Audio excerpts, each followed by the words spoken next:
I am Halloran. It is my honor to serve the God Emperor of mankind and craft the armor that protects the Imperium. The supreme power of the Holy Foamsmith is mine to wield. What am I? The convention is a vital stronghold of artistic power. No matter the deadline, no matter the setbacks, the artist must stand resolute. But a threat has come. The very deadline I am sworn to make. What am I? I have learned that the convention is stained with crunch. Con crunch is the arch enemy of the artist. It is the damnation of the schedule. It is everything I am sworn to finish. What am I? It can only be cast out by the bond of cement and the flame of a heat gun. What am I? As an instrument of the Foamsmith, and no matter the risk to body and soul, I will construct armor from top to bottom, cut every scrap of foam I find. What am I?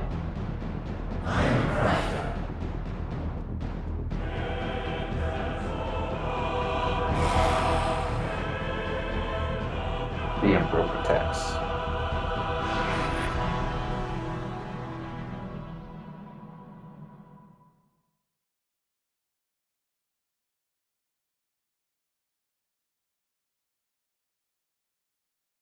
What am I? What am I? What am I? What am I? What am I? What am I? What am I?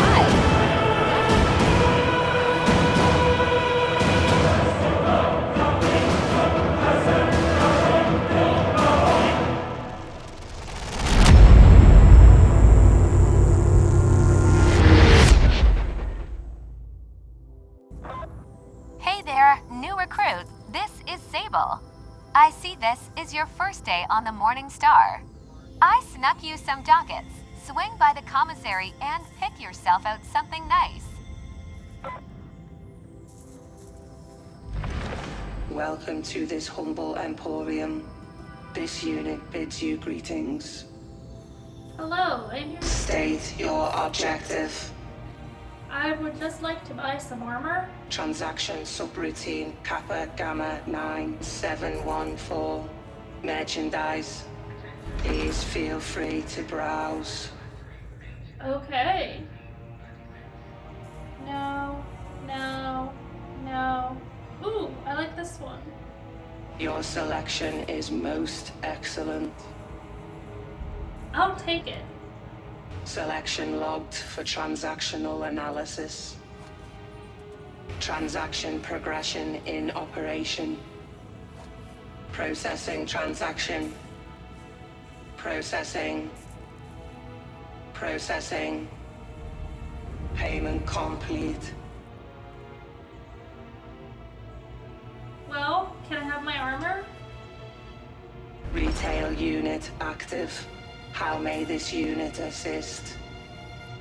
Are you kidding me? Did you just rip me off? Sorry, that servitor is freshly lobotomized. Armory orders are running a little late. Your order might be delayed by 7 to 10 business days. In the meantime, why don't you go kill some baddies for us?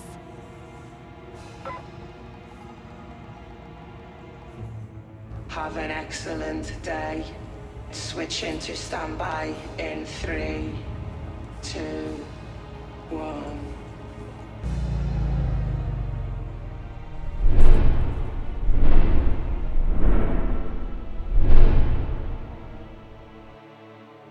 Ooh, my name's Hadron. I think my toaster has a soul.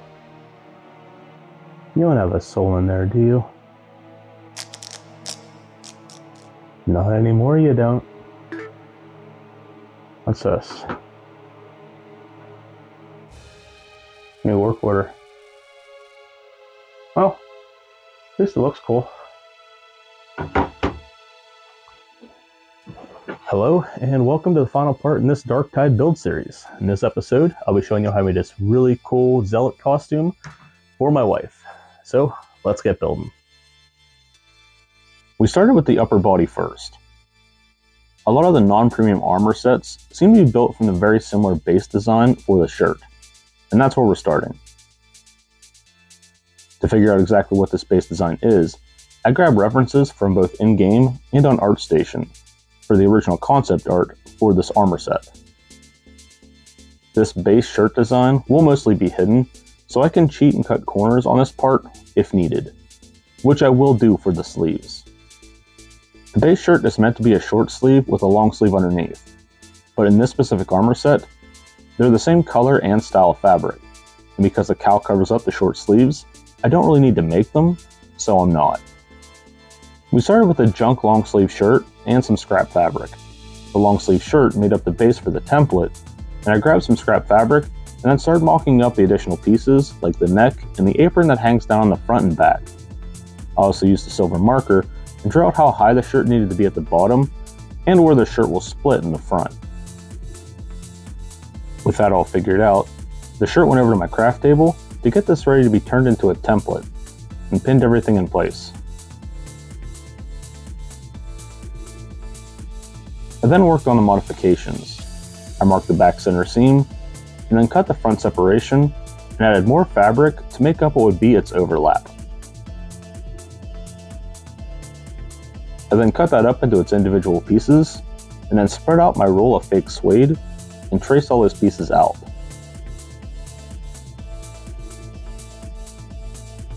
I brought that back to my craft table, cut off the excess, and then started pinning the pieces to be ready to be sewn.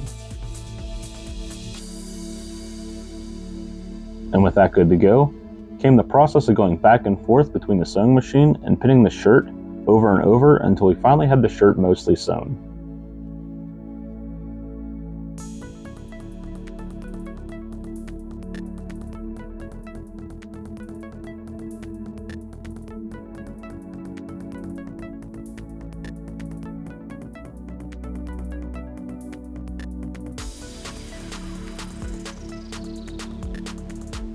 And with that all done, we gave it a test fit. Test fit looked pretty good, so we started working on the corset. This corset will be a series of leather strips, but for the sake of simplicity, the base of this corset will be one large piece of fake stretchy leather. And before I added those straps, I needed to add the belt loops. This belt will mostly be cosmetic, since the corset will be strapped together in the back. I brought out my hole puncher and extended the belt holes all the way to the end, like on the in-game character, and then started figuring out the placement of the loops, using some math and some painter's tape.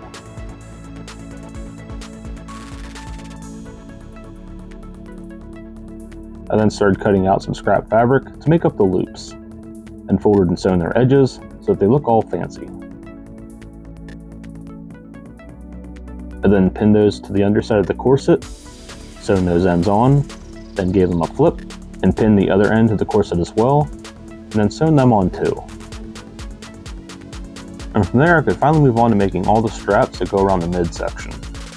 I cut out a ton of strips of my fake leather, and I should have folded and sewn the ends. I wanted to, but that would have required extra fabric and time, both of which I didn't really have much of. I layered them on in various uneven patterns, and then began pinning them to the ends of the corset.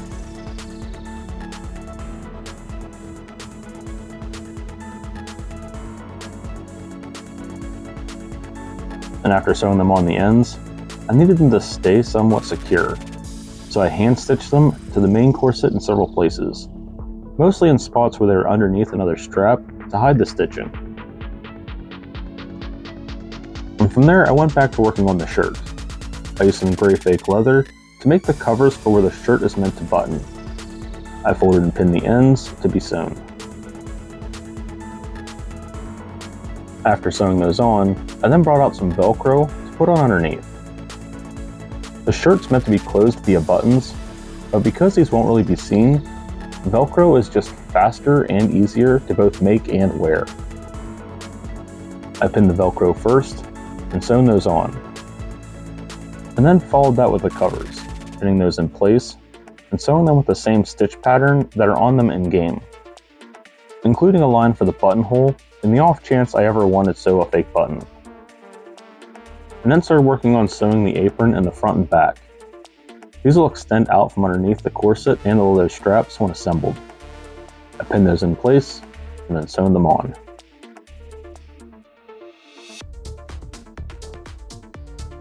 Up next is the bib. This piece slides over the head and buttons over the back and over the front on top of the corset. I started out with a template made from extra fabric and folded it sideways to cut the piece symmetrical.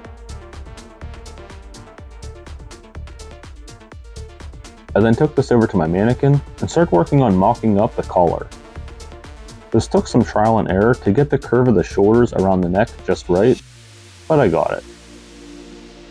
Once I got the base cut to shape and pinned, then I just cut the top of the collar smooth and took that over to my table to transfer that to fabric. This was another stretchy fake leather, this time in tan. I traced and cut out my collar piece, pinned and folded the top edge, and sewn them down. Then I did the same with the bib. I traced and cut that out, and then pinned and folded the edges along with the collar to be sewn, of which I don't have footage of. Up next is the cowl and hood. This fits over the shoulders. The cowl is made up of 2 layers over the shoulders, the hood, and this back tabard with the Inquisition logo on the back. I started off by making a template using cheap fabric. I did this by going back and forth with the mannequin, draping the fabric over it, and drawing out the shape, bringing it back to the table, cutting it out, then going back to the mannequin, making any adjustments needed. I did this with all the pieces, the cowl, the hood, and the tabard.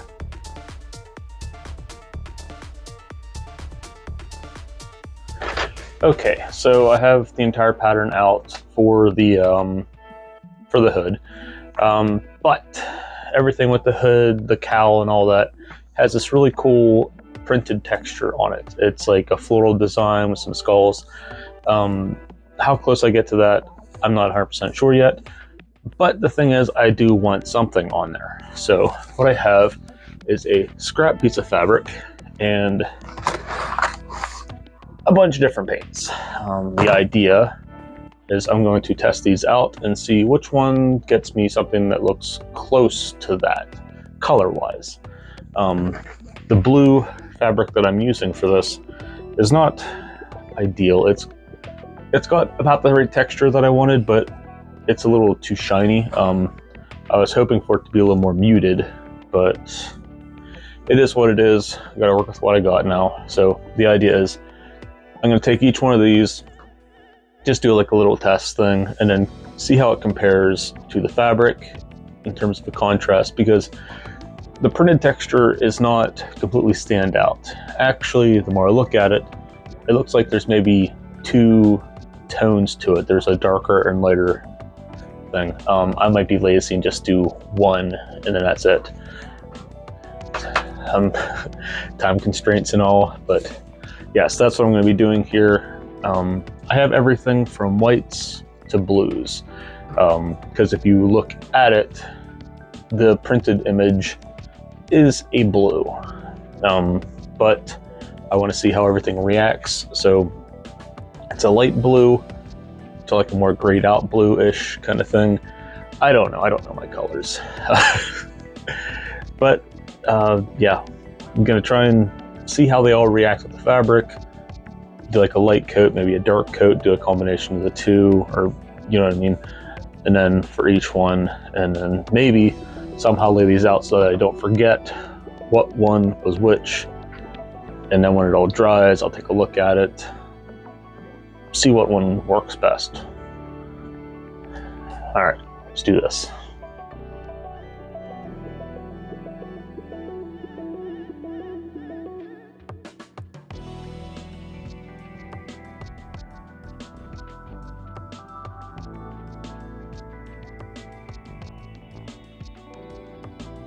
All right, so the paint is dried and I have my selections here.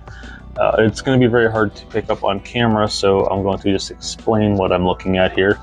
So I have several rows of paint, and to correlate with that, I have several rows of paint. I'm looking at them right off the bat. 3 are going to be disqualified. That is these 3 right here. Reason being, they are like a metallic, I guess it's metallic paints. Reason I'm getting rid of them from this round is when you hit it with certain light, which again, as I said, you're probably not gonna be able to see on camera, they shine, and they shine a lot. So photos and stuff like that, certain lighting, that print on the cowl and hood is just gonna, and I don't want that. I want it to be more subtle. So that gets us down to these back so I don't lose them. We'll just lay them down like that. Gets me down to the rest. In that case, this next one right here, that's way too dark. It's almost the exact same color as the suede. That's going to disqualify that one. Next, so this one here, which picks up a little better on camera, but it's very creamy, but it also blends in. Doesn't seem to lay down that, not that it's laying down thin, it more just kind of blends in. Looks kind of constantly wet, if that's the right word I want to look for, but it doesn't stand out enough. It blends in too much, but doesn't, so that one's out. So that only leaves us with these 2 right here. Again, on camera, at least from what I'm seeing, they look both very bright, at least in comparison. But I want to go with this one here. It's a little brighter, but not too bright. I think this is just way too bright.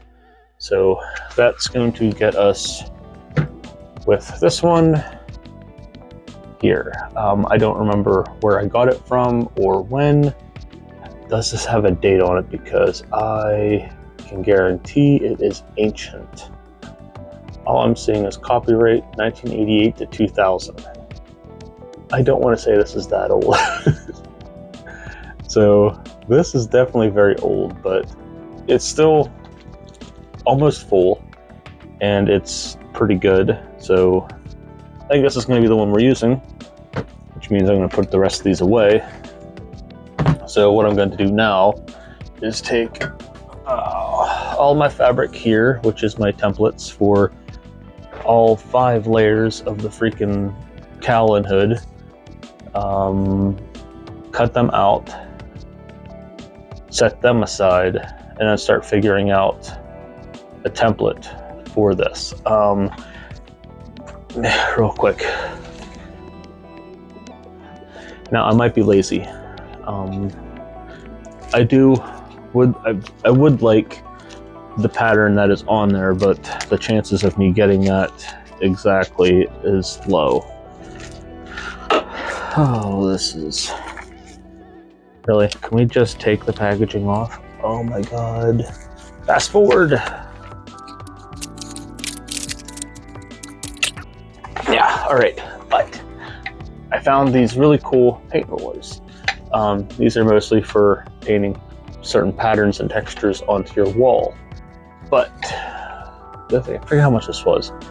Not a lot. I want to say like $9, maybe 19. I don't know.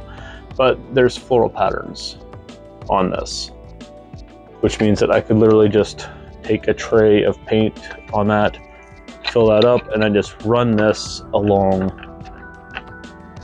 my fabric, and I'll have a nice consistent floral pattern on it. I do that, you know, it'll have a floral pattern, sure, but it won't be like from the game.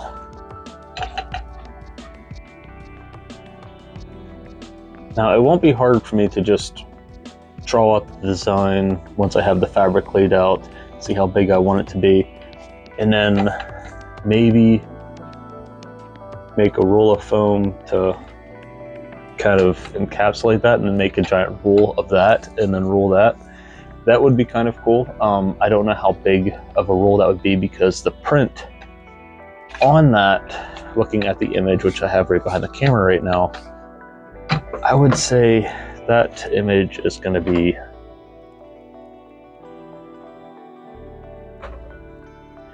maybe like 1 by 2 feet. And if I was to see just how much of a roll I can get here,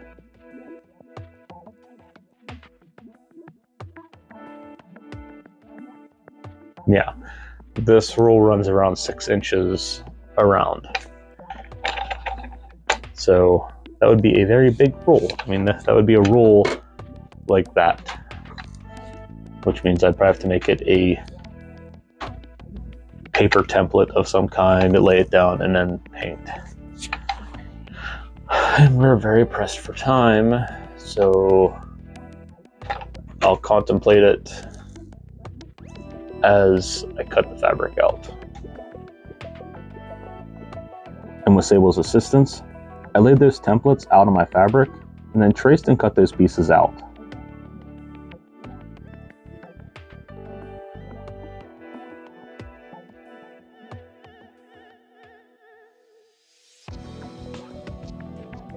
I decided against using any kind of paint roller and instead decided to freehand this design on some thick paper.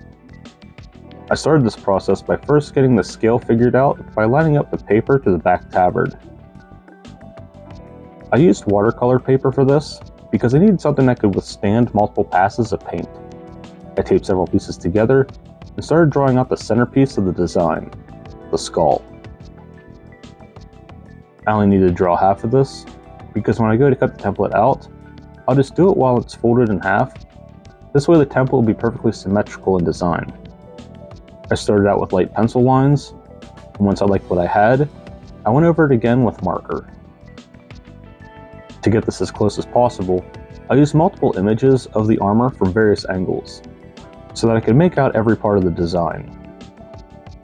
I didn't get it 100% perfect, but I got extremely close, only missing one small piece of floral design in the end.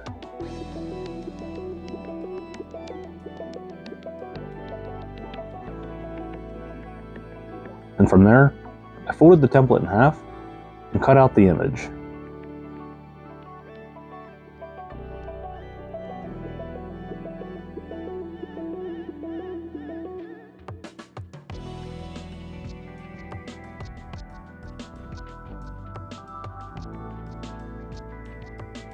To get this as close as possible to the in-game character, I laid the template on the fabric in the same angles and locations as I could see in-game. I then took a small paint roller and ran it over the template until I had painted the entire image. I did this for every piece, and I wasn't too concerned about making my passes super clean and even. If the paint pass was splotchy, that was great, because it felt more authentic to the world and character.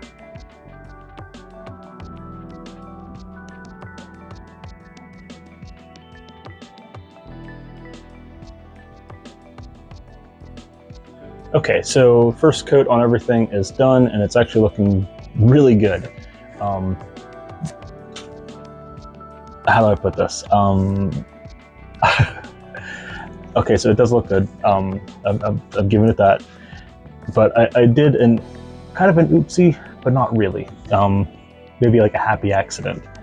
So the paint I had was this one. So I was like, well, just in case this one bottle doesn't last me the whole duration, which it didn't. I had to, anyway, I'm getting ahead of myself.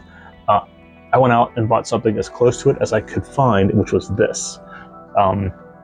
This is like your Walmart brand. Well, I don't know if it's it's probably not a Walmart brand. You've seen it everywhere else, but it's the Apple Barrel. You can find it in most places. Very similar color, very, very close, but it's just like a hair darker. So, let me grab a piece to show you, even though I know the camera is not going to pick it up. Okay, so It really depends on the lighting, but you can see it's very flat and it's hard to pick up some. It really depends on the lighting. In reality, outside of the camera, I can see it from every direction, but what it looks almost like is like it was burnt in, kind of, where like the shine of the the shine of the felt, or it's not felt, the shine of the suede is kind of like burnt in. So the shine's gone. So if that makes sense. So I'm like, okay, let me run a test. So I grabbed my junk scrap piece that I had done before, and I took some of the paint that I used here and made another mark. And I was correct. Let me line these two up side by side. The one on this side is the one that I had bought at Walmart and used for everything. And then this is the one that I originally wanted to use. I'm like, okay, well, it's cool. It's very subtle. I love subtle color changes.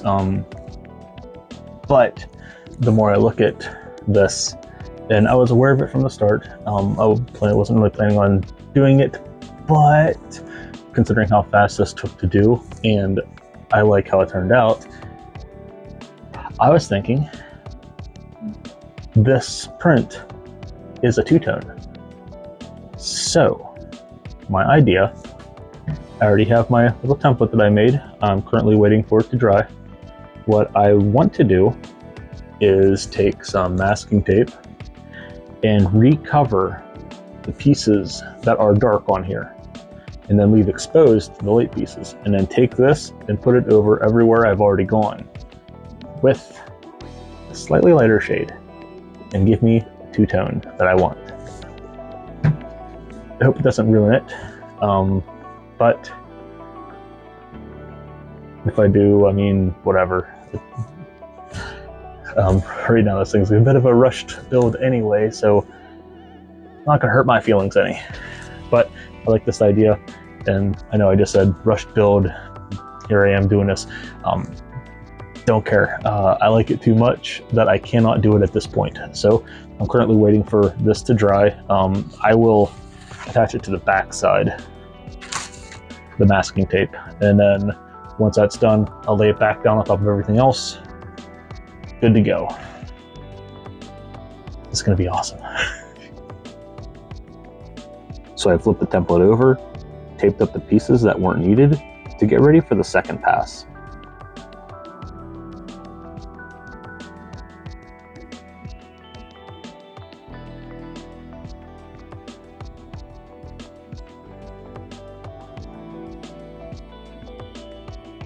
And I laid the template down on top of the existing image and gave it a second coat with a lighter color to get my two-tone floral print.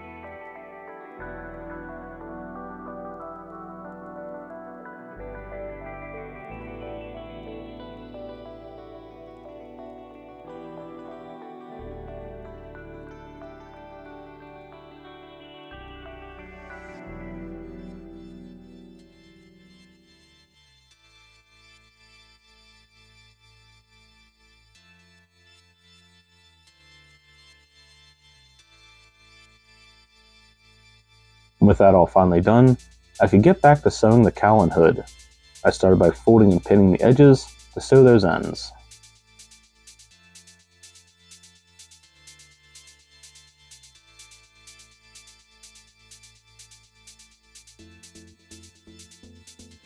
Before I could move forward with sewing the rest all together, I had one more bit of detail that I needed to add. I printed out an Inquisition logo and cut that out to sew on the back tabard. This got transferred to the same tan fake leather that I used for the bib.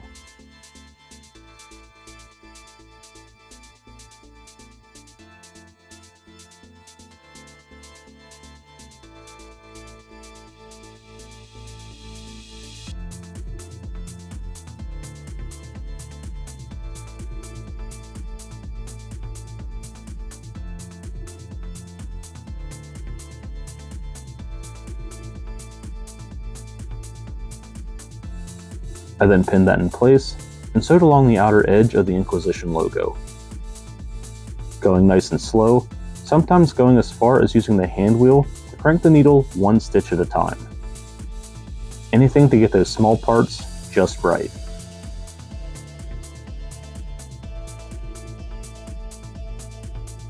I then did the same thing with a little skull in the center.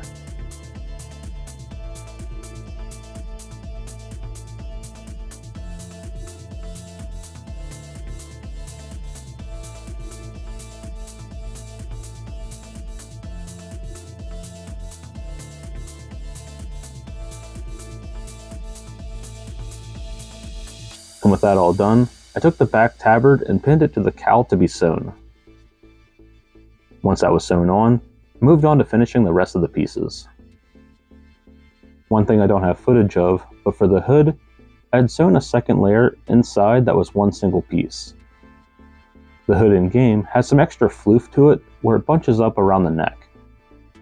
But there was no way I could get that with just the outer layer because of the sew line that was in the middle. So I added a single piece for the inside that would be sewn along the outside's trim.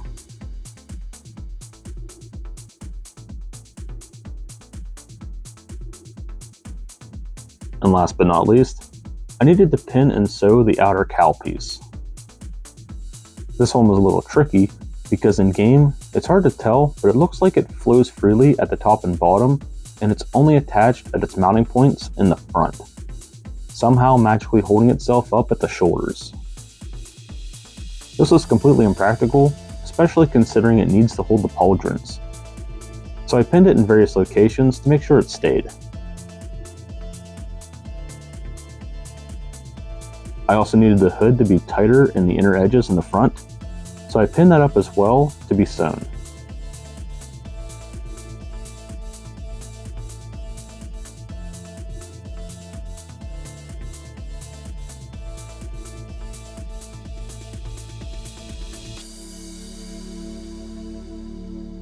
And from there, I started working on being able to mount everything. I'd already cut and sewn the buttonholes in the corners, and I had sewn a 2mm piece of foam for the chest for where the metal gorget will be mounted. I also brought out these large metal buttons that I got off of Amazon and began stitching them on the bib, corset, and the cowl to match their in-game locations.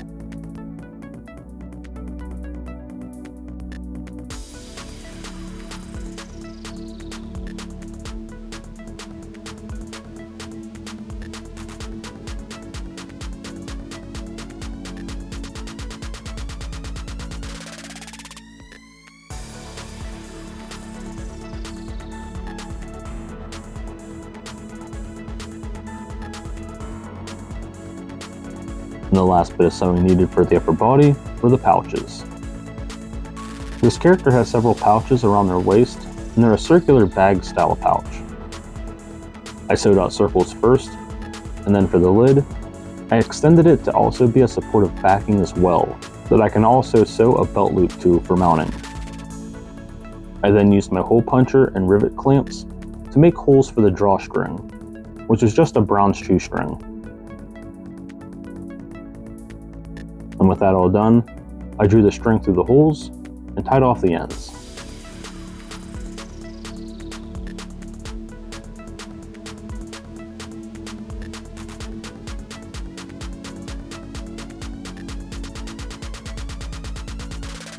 I also hand sewed some more buttons to the end of the lid. They don't make any sense there, but it's there in game, so it's going on the pouch.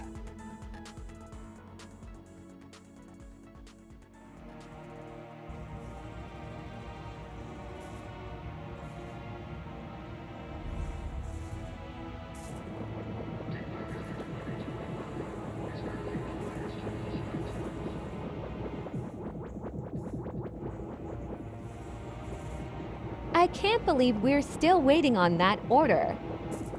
What in the world is taking him so long?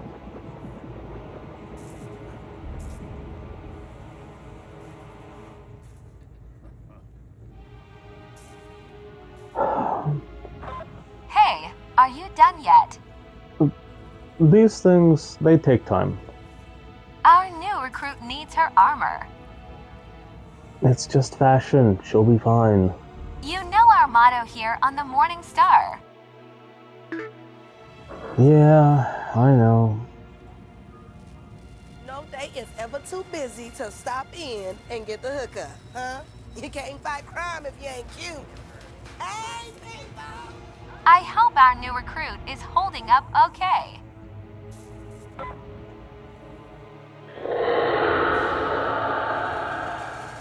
Why won't this work?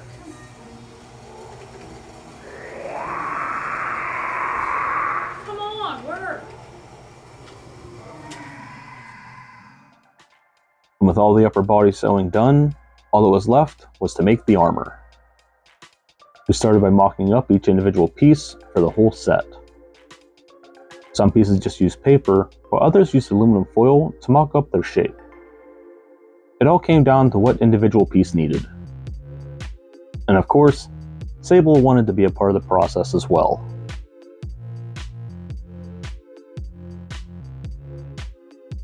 And from there, we started working on building the armor out of foam. I started with the chest piece first. Once I had all the pieces cut and glued, while waiting for the contact cement to dry, I pulled my monitor close and brought up an image of the Imperium Eagle. I measured how big I needed it, and taped a piece of paper to my monitor and began tracing the eagle. Once I was traced out, I cut the bird out and transferred that to foam. By then my glue was dried, so I assembled the gorget onto the chest plate and brought out my Dremel to smooth my edges. And once I was done, I went back to my eagle and used my X-Acto knife to cut that out. And for the meantime, I left the cutout section inside the sheet of foam. This will make gluing it in place easier. And while I waited for that to dry, there was a little vent on the gorget that I needed to make, so I made that as well.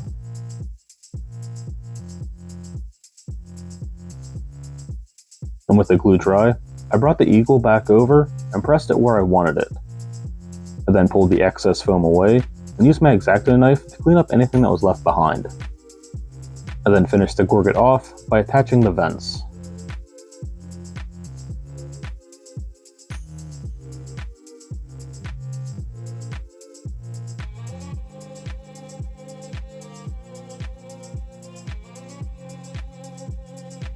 There's also a little box that hangs from the chest plate as well that I needed to make. I'm not 100% sure what this is, but I think it might be some kind of Vox communicator for receiving messages from command. But I cut that all out and started putting that together.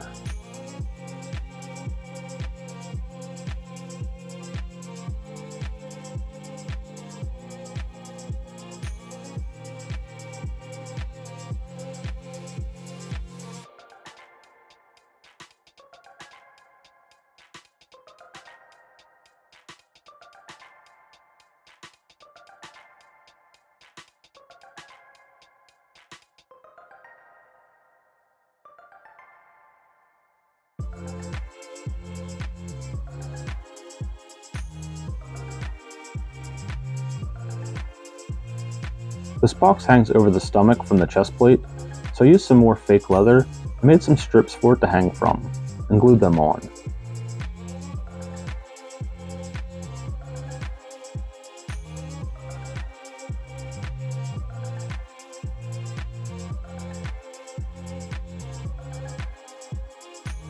From there, the only thing left to do was to add some details.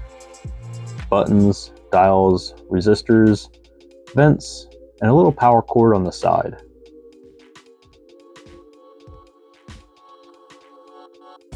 Up next were the pauldrons. I started with a right pauldron. This is a very basic shape with just 3 pieces of 5mm foam.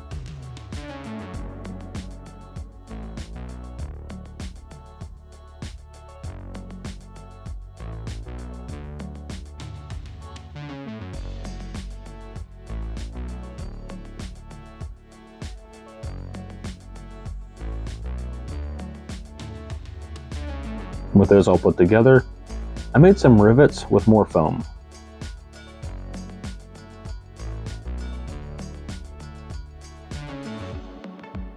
and use a scrap piece of 5mm foam cut into a strip to help hold the pauldron to shape from the inside.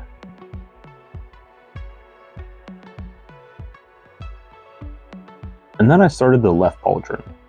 This one's a lot more complicated in design, made up of several layers of plating and detailed accessories.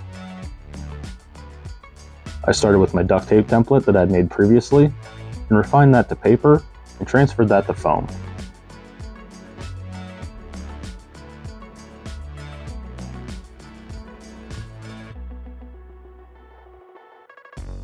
I then used that same paper template to make the trim for the plating.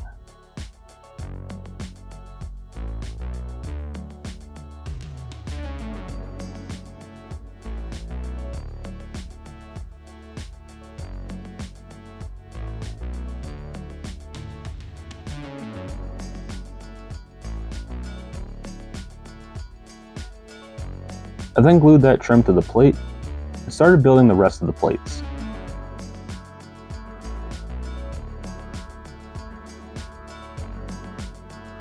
This did result in me remaking one of the plates to get the size and shape just right, but that's okay because I ended up using that bad piece to make my trim for the other pieces.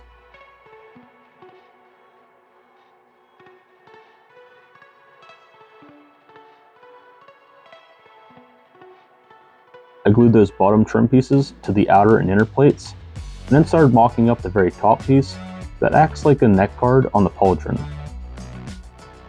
This also took a few attempts to get right, until I had something that I was happy with.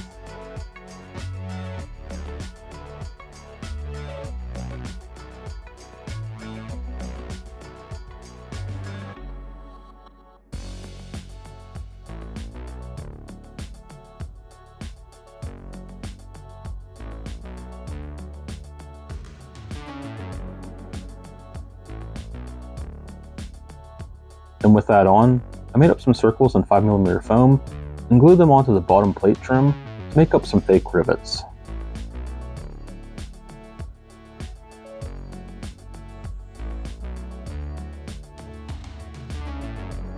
After that, I started making the tiny spikes. These are more like cones with a flat top. I'm sure there's a name for them, but I'm too lazy to look it up. I mocked them up with paper first by just making some cones with a diameter that I wanted, marking and cutting the top to the desired height, and cutting out a piece of paper to match the circle on top. I then transferred that to foam several times, cutting them all out, gluing them all together.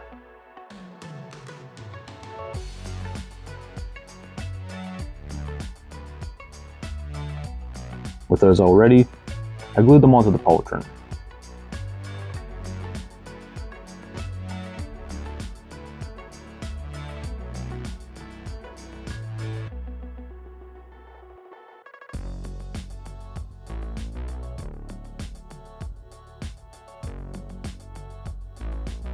And once that was all on, I grabbed a pack of googly eyes and glued them onto the pauldron to make up tiny little rivets.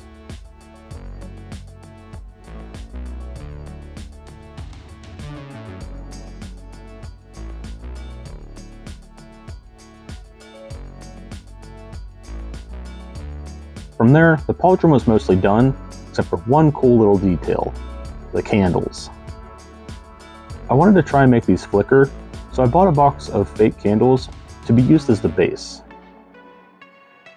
For the outer shape, I used some transparent foam and wrapped some scrap around the candle to figure out the length that I needed for each piece. With that figured out, I cut out several squares to be glued into cylinders.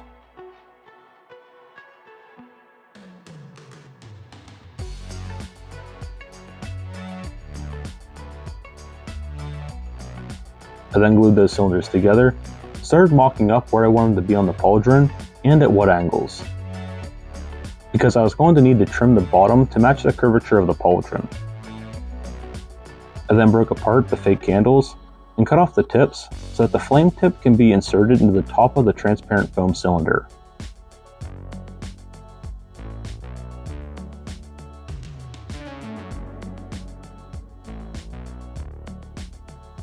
And with all those pieces cut and glued together, I took note of their final location and cut little holes in the pauldron so that the base of the fake candle can fit their LED up through. After assembly, I could then turn on each candle from underneath. With that all ready, I then started gluing the candles onto the pauldron.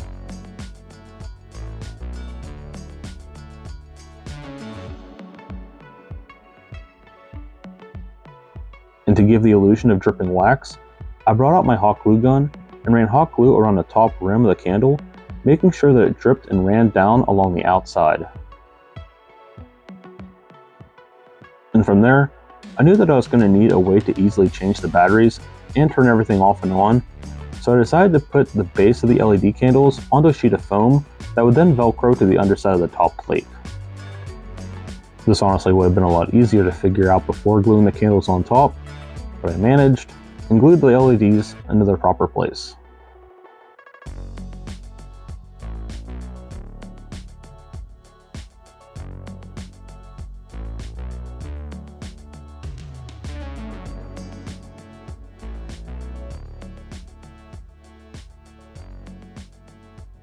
After that, I made the hip plate.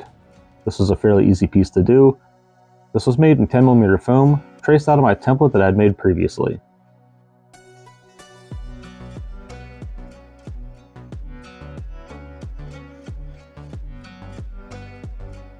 This required several angle cuts to get the bend right for the top portion, which I believe was only done in the middle piece to get that 45-degree angle bend twice.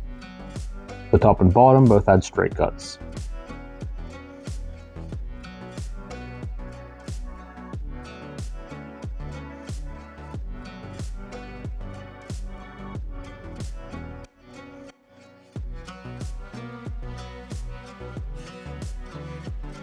With that all glued together, I then started mocking up the spikes for this as well. This used the same technique as the spikes on the pauldrons.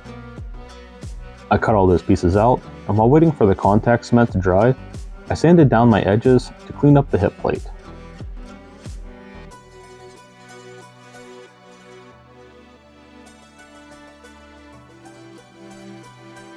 Once the spikes were ready then, I glued them together, sanded them smooth, and then glued them onto the hip plate.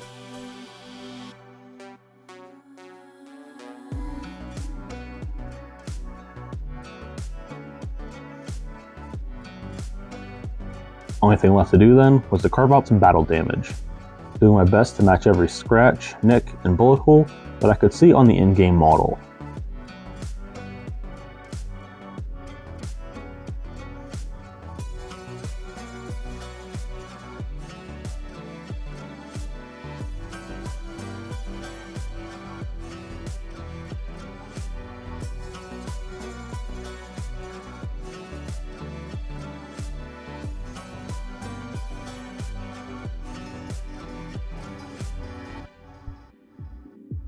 Then came the elbows and knees. These are mostly circles, cut to a beveled shape. The elbows were a little more rectangular, with rivets in the corners. The rivets were just 5mm foam, cut and dremeled to shape.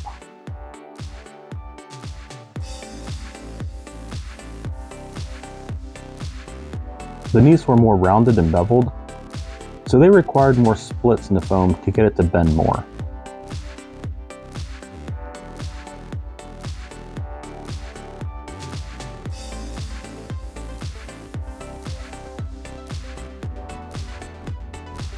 And this also had spikes on them as well, similar to the pauldrons and the hips.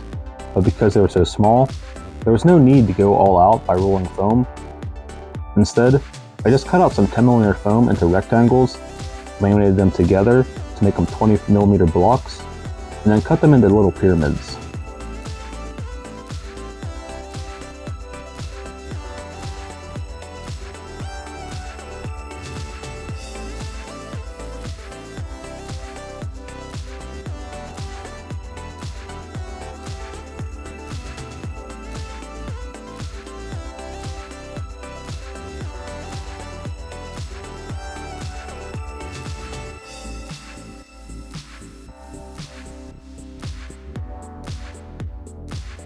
And after sanding that all down, I glued them into place and carved out more battle damage.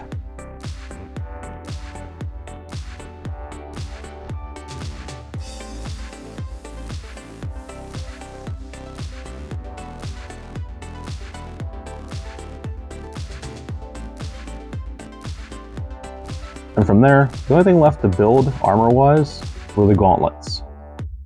These would be attached directly to the sleeves later. To start, I needed to still make the templates, so I grabbed my lovely assistant and traced out her hand and forearm for this part. We started with the hand first, getting an idea of the width of the plating. And after cutting that, we tested it on top of her hand to see how it fit, and trimmed it as needed. Then we did the same thing with her forearm. We figured out how far up her arm that the piece would be, its length and width, and then based on her arm outline, I used a roller to get those dimensions that I needed. After cutting that out, I mocked up those pieces onto her arm to see how they looked and to make a note of any changes needed.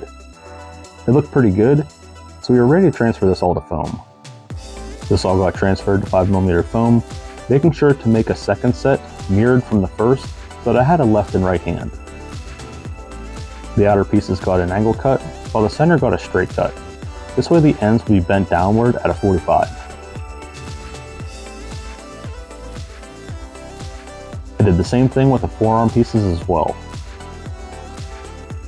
Once that was all glued together, I made note of where the spikes in the gauntlet would be, and just like with the knees, I cut out some foam squares and cut them into pyramids or spikes.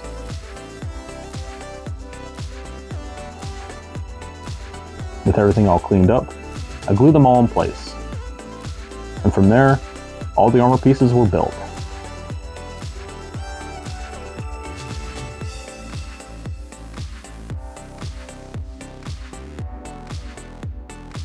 With all the armor made, came time to paint everything. Normally, I just take everything outside and spray with Plasti Dip, but because of the candles, I really didn't want to try and tape all that off. So I went with the old school method and used Mod Podge. This isn't as durable or flexible as Plasti Dip, but it is clear, and I was able to do it in the middle of the night. So, Mod Podge it was.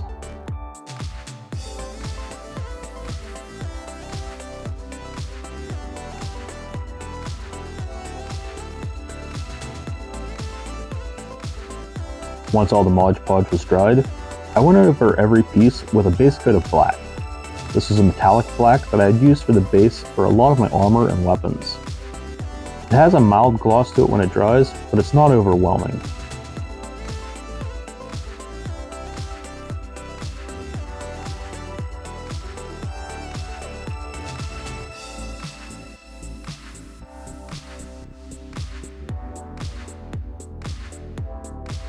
And with that coat all dried, I moved on to my next color, a metallic silver. I used a dry brush technique for this, leaving very little paint on my brush and doing quick light brush strokes across the armor, so that the cracks and corners stay untouched, to help make those details pop.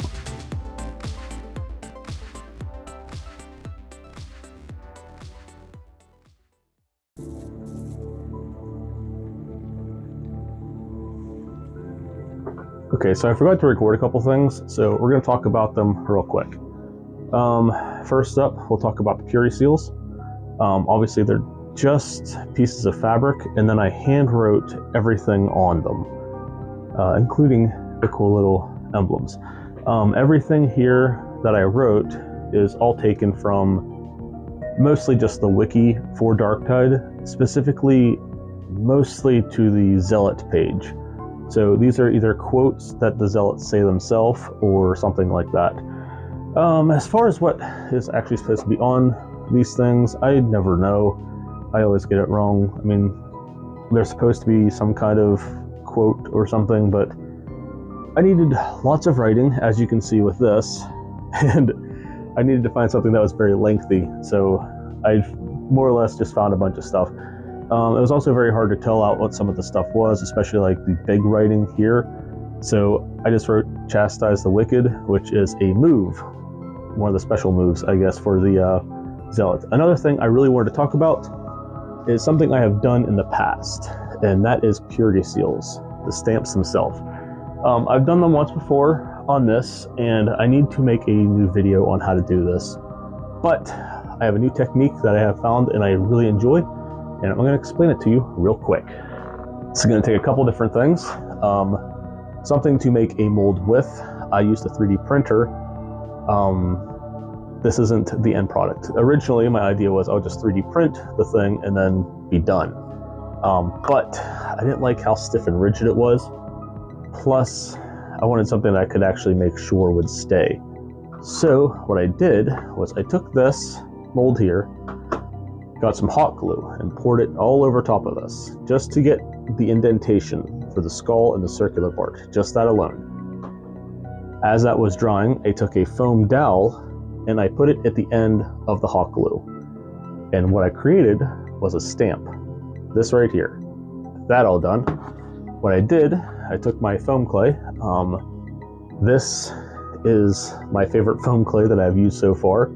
It is from Hobby Lobby, and if you look at the price tag, it's $3. You go anywhere else, you're paying like 17, get just as much, and this stuff is fantastic. I'm not even kidding. So you don't need a whole ton of this for a purity seal. Now, I used to have an entirely different method for it when I did this. It involved putting it in a mold and then putting it in the freezer, letting it all sit. We're not doing that anymore. So, put this all in a ball. I'm gonna smash it. Now, what I would like to do, this is gonna make this insanely easy. So now if I was to put this straight on the foam itself, this would get stuck inside here. This is very gooey. It's got, not gooey, but it's got a very stretchy texture to it, and it'll want to stick to pretty much anything. That is where WD-40 comes in. All I'm gonna do, take a little bit of this, try and spray it gently. That is very excessive. I don't have any tissues, so I do have a trash can though, so I'm going to try and drip out what I can. Alright, this is nice and oiled up. I have this. All I'm going to do now is press this straight down on the foam. And because of the oil, pops right back off. And what we have then, in the end, is a purity seal. Obviously, what I would do after I pop this off, I would just let this sit for a whole day.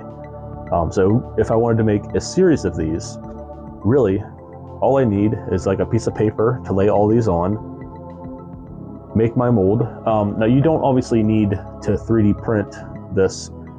If you can find, say, a plastic skull that's this size, you could just take some hot glue, put it over top of it, make that imprint, and make sure it's, you know, you have just a circular. You can always just cut it out around the ends or something.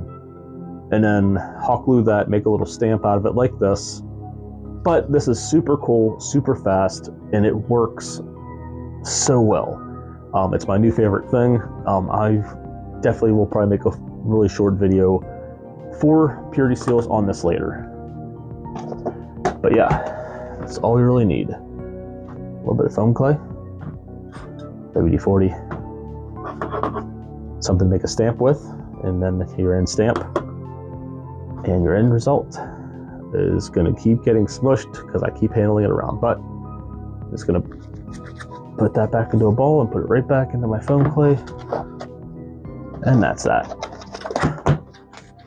That's how I made it.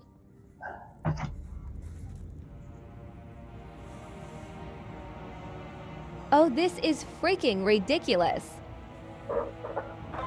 Are you done yet? Yeah, I'm getting there. I hope so. She can't fight crime if she ain't cute. And I've heard she's been having problems with her equipment lately. Man, not this too. Why do they keep giving me this crap equipment? Why won't anything work?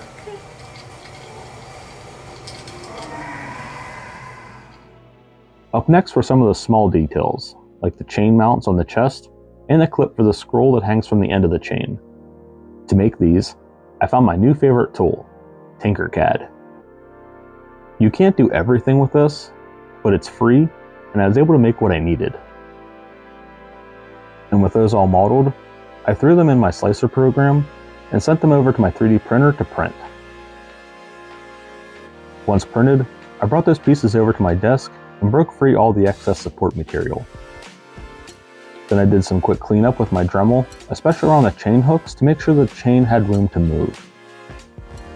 And then to smooth out the print layers, I used some automotive spot putty and rubbed that all over the surface of the model. Automotive spot putty is pretty quick drying. It's meant for minor body work before paint, such as smoothing out dents. It dries quick and sands easily to obtain a smooth surface. Once that dried, I used some sandpaper and gave it a few quick passes just to take off the top layer of spot putty, leaving behind anything filled in the cracks, or in this case, the small grooves between each layer of 3D print. And with that all taken care of, I started painting those pieces. I should have primed them first, but oh well. Also, don't mind this other piece in this footage. This was going to be an internal base for a scroll. This was supposed to be on the back of the belt, but I didn't manage to get it done in time. I still have it though, and might finish it later.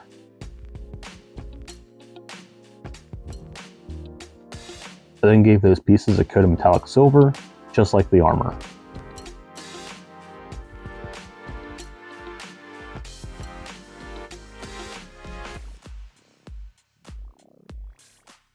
Before fitting all these armor pieces onto the costume, I went ahead and added internal pieces, like this elevated support material for the gauntlets, so it doesn't lay flat on the arms.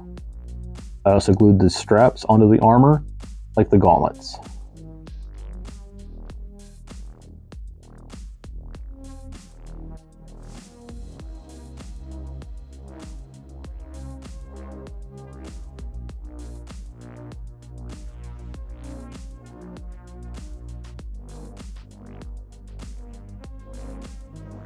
I then brought out my lovely assistant so that we could work on finally attaching all the upper body pieces. We put on the shirt, the bib, the corset and belt, and finally the cowl. A lot of these armor pieces would need to be attached with the help of an attachment piece. For example, you can see in the left shoulder I had already attached a mounting piece for the pauldron to sit on. For the elbows, I used a single piece of 2mm foam. I found where her elbow was, and I pinned that piece right there. This would get hand sewn on first, and then act as a mounting surface for the actual elbow plate.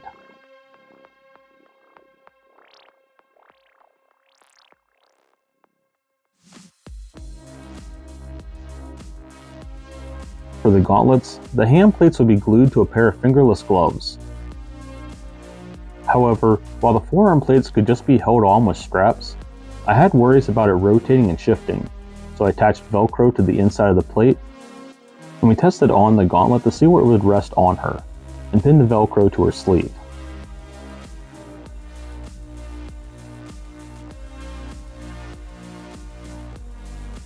I also pinned on little arm straps that would barely be seen underneath the cowl. And with that all pinned, we took those pieces off so that I could hand sew them all on.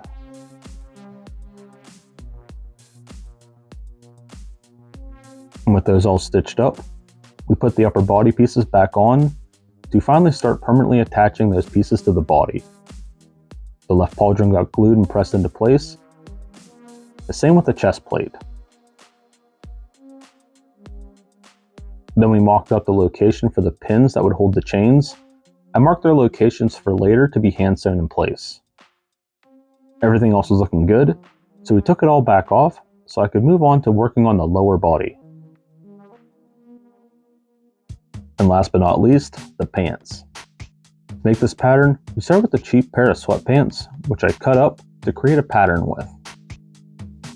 I will give a heads up on these. I don't have all the footage for this, and this was the last thing that I built for this costume before the convention we were going to.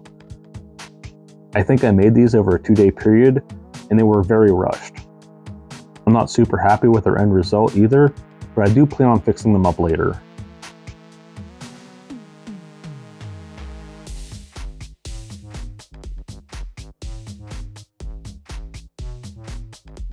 But once the pants were cut apart, I laid down my fabric and started tracing out the pieces. I made sure to give an extra 1 to 2 inches outside the original fabric because these pants are supposed to be a little baggy. And because this fabric isn't that stretchy, this would give her the extra room she needs to move around. I then did the same thing with the lower legs too. This used a black elastic pleather, which would be covered up.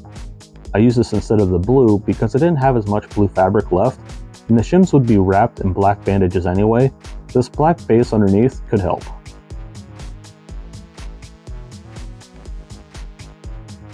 And with everything traced, came time to cut each piece free, well, when Sable's done confiscating my fabric.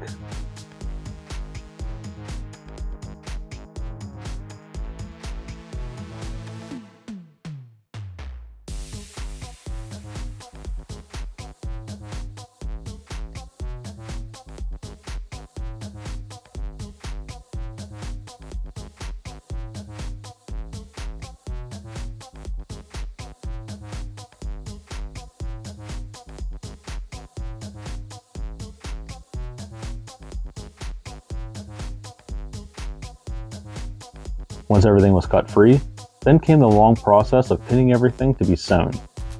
This wasn't as much of a pain in the butt to do as it looks, I just had to make sure I pinned everything in the correct order. I would be sewing everything from the inside, so everything would be from the inside out during this whole process. And in this case, I chose to start with sewing the inner legs first, considering they would be dealing with the most stress.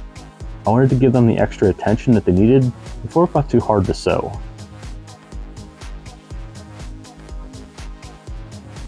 After sewing the center seams for the front and back, I laid them on top of each other and started pinning their crotches together along with the shins.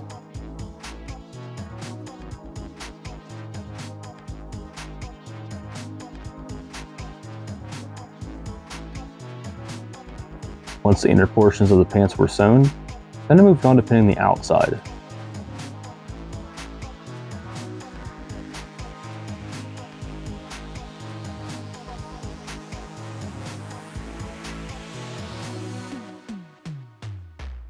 And then took that over to be sewn.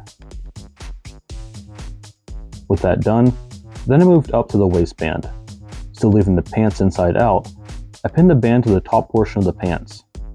I also left enough room for a portion of the band to overlap the front fly, because I will have a piece of Velcro hold there to keep the pants tight.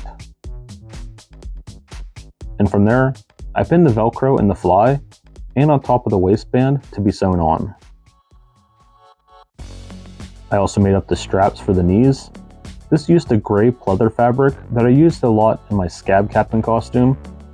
I don't have footage of it, but you can see the remnants of the duct tape template that I had made for this part. This is what the knee piece will be attached to.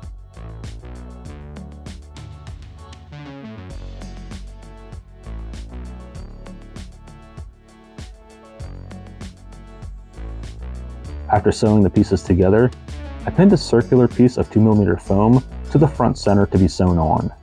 This is what the knee piece will be glued to. I made sure to put a slit down the center of this foam so that it can be bent over the knee properly when attached to the armor plate. I also added the Velcro needed to wrap this around the knee as well. And with everything good, I laid down some contact cement and put the fabric over my knee and pressed the plate onto the fabric. And last but not least, well, maybe least, the most rushed portion of this build, the wrapping around the shins. Unfortunately, I didn't have the exact fabric that I wanted for this, and I didn't have the time to go shopping around, so I had to make do with what I could find. Below the knee, the shin is wrapped in 2 types of fabric. First, a white fabric that's almost like a purity seal, but with no writing, and then black leather straps below that. I started with the white straps first. This is a basic Walmart fabric that I cut into 2-inch strips. I needed this to wrap and stay in a very uneven, disorganized manner, which meant tons and tons of hand sewing.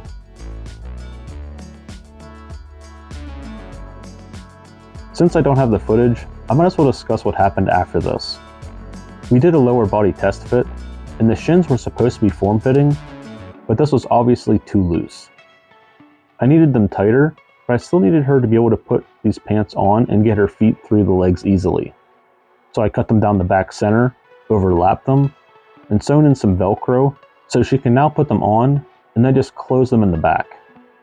I was going to make a zipper for this, but I wanted to go back and redo this portion of the pants anyway because this was so last minute, so I just opted for Velcro.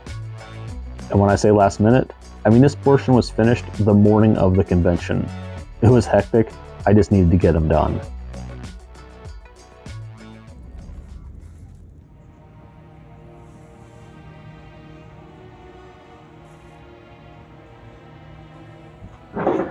And there we go. The Zealot costume is all done. Only thing left now, send us upstairs to the commissary.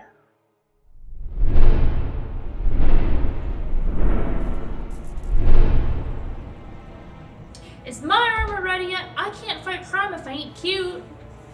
Processing transaction. Processing. Transaction progression in operation.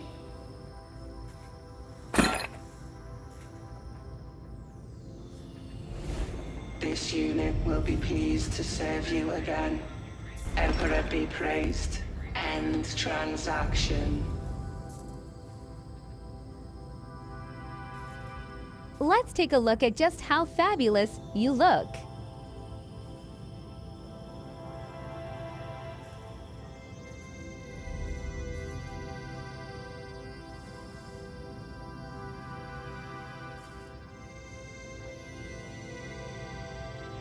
Finally, you can go fight crime looking all cute.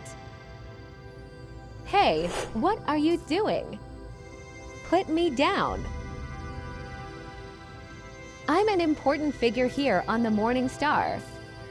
I mean, of course I'm cute. That's our motto here. The audacity.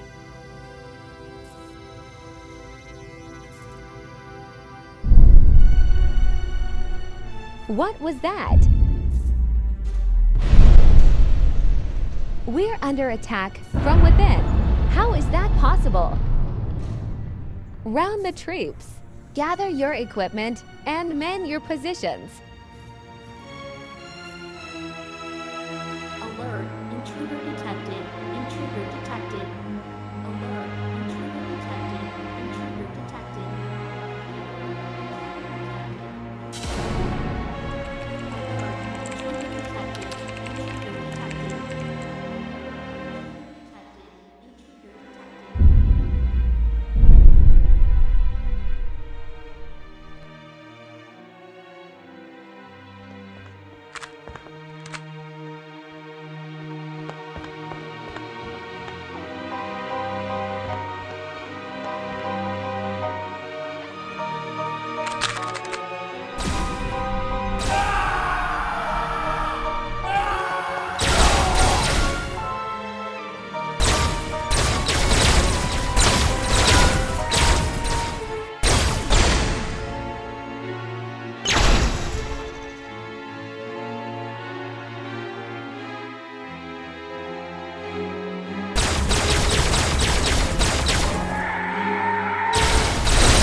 Gasp, it's you. This is impossible. How could this be?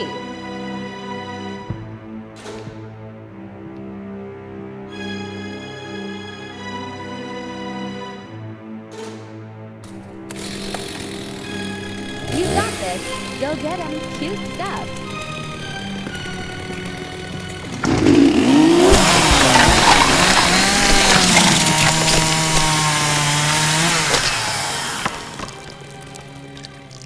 Yay, we get to have another lobotomy. Guess who's next in the lobotomy chair? Another to join us, brother. One of us, one of us, one Now hold still. We've had a lot of these today, and we're all out of anesthesia. Just kidding. We never have anesthesia.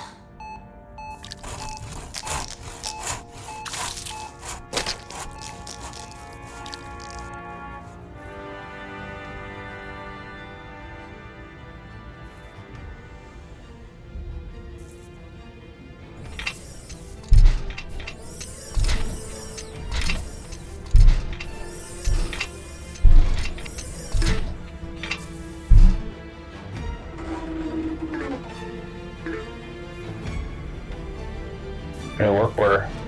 Oh, this looks cool.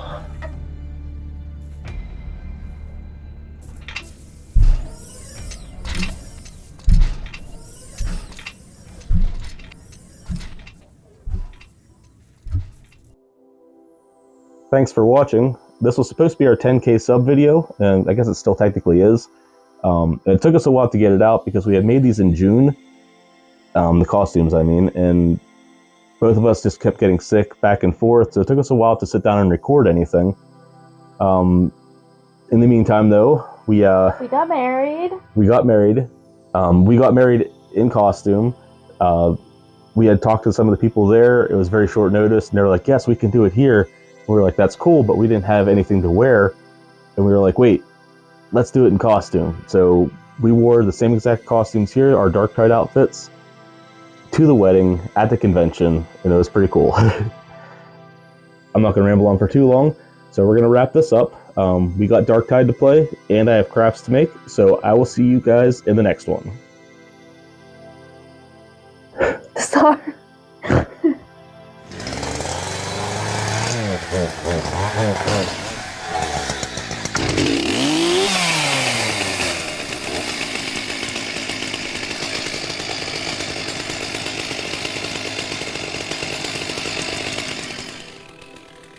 No, you said no, Hey. baby. Hey.